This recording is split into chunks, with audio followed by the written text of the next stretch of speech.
Hey everybody, it's Mick here. Today we're working on the old red truck. So check this out. Got in there the other day and had the defrost on, and I could really smell diesel. So I got to looking, and right there, I don't know if you can see it. See that thing down there? Oh, right here, back here. Yeah, there we go. That is the fuel regulator valve, and mine is leaking. So did some reading online, and here's what I come up with. Here's my new parts. I mean, really all I need is that little key slot looking gasket is really all I need, but there is also an upgrade to this kit that comes with a pressure spring that allows more, like 5 to 10 more psi of fuel to get to the injectors, which is supposed to be better for the engine. So being that's the case, I went ahead and bought the whole kit. Here's the kit. It's there's a part number on it. It cost me $87 because of that right there. Yep. Ooh. That equals money. But anyway, we're going to dig into it. I think what we're going to do is get the air cleaner out of the way first, and then get our intake pipe out of the way. And then I'm hoping this coolant hose that's here in the way, I'm hoping we can just push it out of the way. And we'll kind of, we're going to cut from there and kind of do some videos as we go. So I just hope I don't break nothing. Alright guys, here's what we've done so far. So here's we had this 3/8 hose here that goes over to the degas chamber. We took it off, got it over out of the way. We took our intake pipe off there, and I just swiveled it up out of the way. I think it's going to be out of the way enough. Took the cap and the upper fuel filter out and siphoned the gas out of there. And just to be safe, I stuffed some rags and that stuff because I don't want to lose nothing, especially in my intake, because I already lost the socket. I grabbed the socket and it's down there somewhere. I don't know where it's at, so hopefully it rattles out someday, because we spent some time looking for it and I'm not going to look anymore. So air filter's out, so I'm hoping, because this is what we got to get apart here, right here, and I'm hoping I can just pull that son of a bitch down enough to get in there. So the next thing I'm going to do is I'm going to take this fuel line off, which we're going to hold this nut and loosen that nut, and then that'll pull off.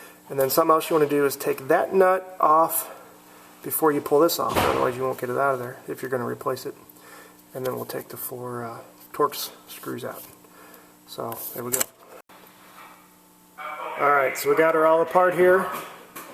What you want to watch for is down here, so is where the spring and a little brass grommet is. Make sure you don't let that fall down. I stuffed some paper towels down under here just to collect all the diesel that's running out and hopefully keep any parts from falling down. So you have that come out of there, and then there's a little white piece I'll show you in a second that goes up here. And then my little O-ring was stuck here. I pulled it off too. I'll show you where all those parts are. So that's what it is. I'm going to get her all cleaned up with some parts cleaner before we put it back together. So here's our old parts. Here is the little O-ring that I showed was stuck to the fuel line there. And then this, of course, goes in here. This is that little white piece I was telling you about. It's up in the top like this. Okay, I'm not going to worry about getting it back in there. And then you got this brass spring and this grommet, and that basically is sitting in that piece like that. Okay, and the upgraded kit has, here's a new spring. As you can see, it's supposed to increase the PSI of the spring. It's a little different there. So there's the spring, and so here's our new parts. We got this O-ring here. This is the guy I pulled out of here. And since we got a new cover, it'll go in here. But there is the O-ring for that. And then this other O-ring here on that fuel line, it's going to sit right in there like that. So we'll stick that in, we'll replace that one. Then our spring goes in there like that. We got 4 new bolts. Here's the little white piece I was telling you about. This O-ring, I've figured out where that goes. And I also got this piece that I don't know where it goes. So right now we're going to do some more looking, make sure, you know, this was really all I needed. So this other stuff I'm not too terribly concerned about, but I do want to replace it since it's new. If I can find where it goes, I just haven't found where those pieces go. So that's it for right now. Alright, just to show you real quick, that little black piece that I was showing you goes in that bottom hole right there, but on my truck I don't need that piece, so I guess maybe on some different models that piece might be needed. I heard there's like a 2-piece version of these for these 6.0s too, and maybe that goes for that or something, I don't know, but anyway, I don't need that part. So now we're going to get her all put back together. Alright, real quick, here's what we got. We're putting her back together. Got that new little brass grommet thingy and the new blue spring at the bottom, and there's where that little white piece goes in the top. Be very careful not to drop that because you'll never find it again. I'm not going to speak too soon. I was going to say I didn't, but until I get this thing put together, I'm not going to hold my breath because I've already dropped a socket down into the netherlands of never being able to find it again somewhere down there. But so now we're going to put the cover back on and start to get the bolts started. Alright boys, here we go. She's all back together. And I turned the ignition on, let it sit for a while. I didn't see any leaks, but I'm going to go ahead and pull it out, let it run. Shouldn't make a difference because the fuel pump's on, so you should turn the ignition on, but we'll make sure we don't have any leaks. So, but that wasn't without me losing not one, but 2 sockets, because right at the very end, I dropped another socket, my little torque socket. So that's down in there somewhere too. And I tried, I got the garden hose out because I couldn't find it anywhere. I rooted around, couldn't find it. So I thought, well, I'll get the garden hose out and just start spraying everything. And maybe it'll wash out. Still, no socket. So I'm hoping that it doesn't go anywhere important, like in around the belts, or around the pulleys or anything. I don't know. I can't find it, so I'm tired of looking. I've been looking for an hour now.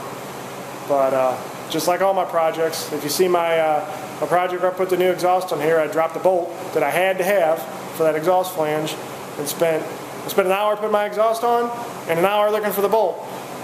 So, I don't know, that's just the way my luck goes. So what I did also, because that little thing, let me turn the flashlight on here. That little guy down there is like, I don't know if it's cast of some sort. I don't know if it's aluminum or what, but I was afraid to break any of those ears, so when I put those studs in, because I don't have torque specifications or anything on it, I went till they were just tight, like hand tight, and then I went about a quarter turn more on each one, and if it doesn't leak, then that's how I'm going to leave it. So anyway, there you go. Again, the way I found that is I was smelling diesel fuel when I had my defrost on. Or the air conditioner on, so it happens when, whenever you got the air on too, you'll smell diesel in the cab, and that was where the diesel fuel leak was. I got to looking, and it was just dripping right off the bottom of that guy. And you can see there's your intake hose, there you go. There's landmarks for you to see, and it was coming right off the bottom of that guy, right where my light's shining there. So pretty easy fix. I would say that this is kind of moderate. It's not super easy, but for anybody that is halfway handy, you should be able to do it. The hardest problem is this guy right here. That was what dealt me the most fit, getting that off and back on, because there's like a groove in there. But yeah, other than that and losing my 2 sockets, it was a pretty easy job. And also it's an upgrade because my truck hadn't been upgraded yet. If it's got a blue spring, that's a higher, I think that's right, a higher pressure spring, and it's supposed to be better for your fuel injectors. So, I don't know. I don't think I'll notice a difference with it running, but can't hurt. They do it for a reason. So anyway, hope this helps you guys. Talk to you later.